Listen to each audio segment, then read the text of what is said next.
Hi everyone, it's Rachel here, and today I want to do a very exciting book haul. I don't do these very often. This is the collection of books that I've received or purchased over the last 6 months approximately, and I just want to share them with you. I got a lot of good ones, so let's get started.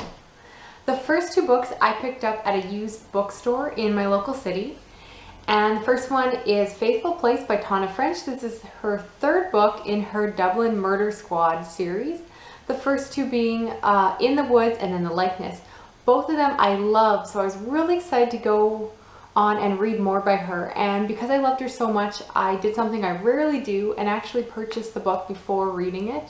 I just read it this month and I can say I enjoyed it, but I don't think it was as good as the first two. But I love Tana French enough as an author that I don't mind purchasing this one, and will definitely be continuing on with the rest of her series. So excited for this. The next one is Broken Harbor, so hopefully get to that soon.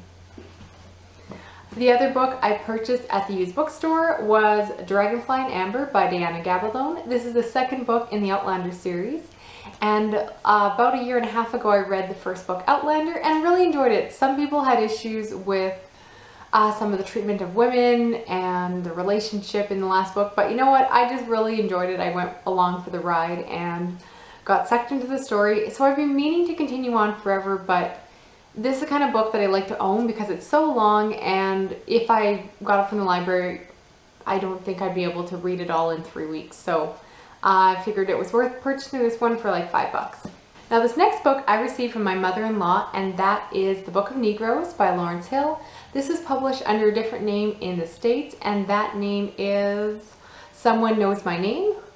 I have not read this one yet. I understand it's a historical fiction about a woman from Africa who's taken over to the States back at the beginning of, I believe, the 19th century, and just her experiences being a slave. I've heard amazing things about this one. I think it became a TV show or mini TV show in Canada, and just been looking forward to reading this one, so hopefully get to that soon. Now this next book I received from my boss, who actually gave me a gift because he knows that I read.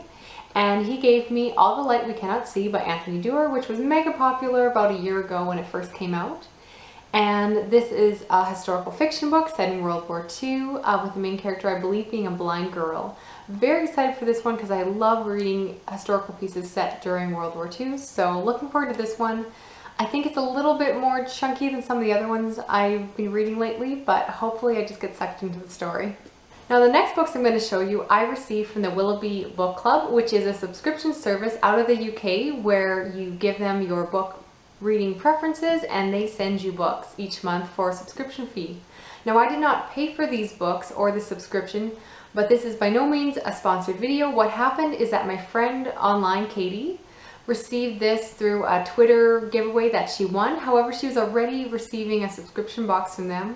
So instead, she so kindly offered her winning subscription to me, and these are the books that they gave me through that contest. So the first book they gave me was a huge home run, and that was Alex by Pierre Lemaitre. And this is a book told in two perspectives, all about a woman who gets kidnapped. One perspective is the woman who gets kidnapped, and it's really dark, really creepy, everything that's going on. And the other perspective is from the French inspector who is trying to find her. They don't even know who went missing. They just have a report that some woman was grabbed off the street. And so it's really intense, really twisty. I don't want to say much more about it, but trust me, this is exactly the kind of book I love and highly recommend this one. So with the first book they gave me, it completely hit it out of the park. The next book they sent me was because they knew I love World War II fiction, and that is The Undertaking by Audrey McGee.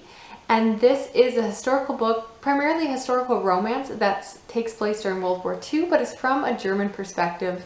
It's about the romance between a soldier and a young woman who get married sight unseen and really tell their story. I really like that it's told from the German perspective.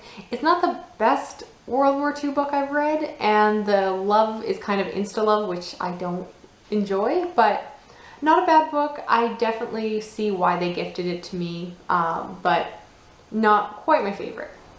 Now the third book they gave me, I forgot to bring home my physical copy because I'm reading it at work, and that is Elizabeth is Missing, which is all about a woman who has Alzheimer's or dementia, and it's told from her perspective in this really fragmented memory story, and the narrative is really interesting to read. There's a little bit of a mystery aspect because her best friend appears to be missing and she doesn't know where she went. But the book is definitely more so about her experiences struggling with losing her memory. So really interesting. I'm reading it very slowly just because I'm reading in like 20-minute periods over my lunch hours. Now this next book is the only one that's actually a loan rather than a purchase book, and that is The Girl on the Train by Paula Hawkins. This book got mega popular earlier in the year and is supposed to be a twisted story about an unreliable narrator who takes the train to the city every day and sees something happen on the side of the train tracks and is basically trying to figure out what happened. I've heard really good things about it and then not so good things about it. I've kind of heard it's not quite as good as the pre-press made out to be. It was hugely marketed and there was a lot of buzz around it when it first came out. But my cousin had a copy and loaned it to me, and I've been really curious to read it, so this is a perfect chance to pick it up. So I'll probably be reading this quite soon, because whenever someone loans me a book, I try to get to it fairly soon so I'm not hanging on to their copy indefinitely. This next book I got at a garage sale for 25 cents, which is why I love garage sales so much, and that is Persepolis, The Story of a Childhood by Marjade Sarapi, if I'm butchering that nicely. And this is a graphic novel all about a young girl growing up in Iran. It's actually a memoir, not a fiction story. The whole thing is done in black and white pictures, but I've heard really good things about this, so when I'm in the right mood, I'll be picking this up. Now these last two books I'd already read before purchasing, and I love them so much I wanted to buy them anyway. And then my husband, who is not a reader, decided that he wanted to read this year.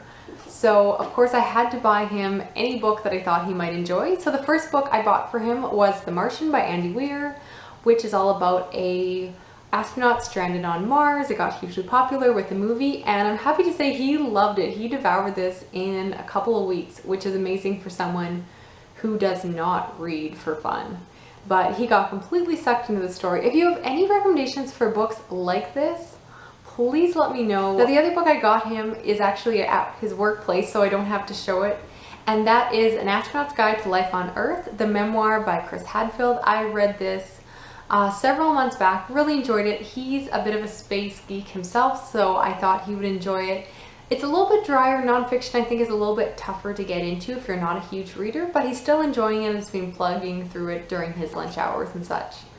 The very last book I also bought with him in mind, but I wanted to buy it myself, was Ready Player One by Ernest Cline. I love this book. I read it a couple years back when it first came out, and then I listened to the audiobook again this year and just highly enjoy it. My husband's pretty geeky, so I think he'll enjoy this one. He hasn't started it yet. He'll probably start it after he finishes the Chris Hadfield memoir, but I just wanted to have this ready whenever he's ready to try another book. Hopefully he enjoys it.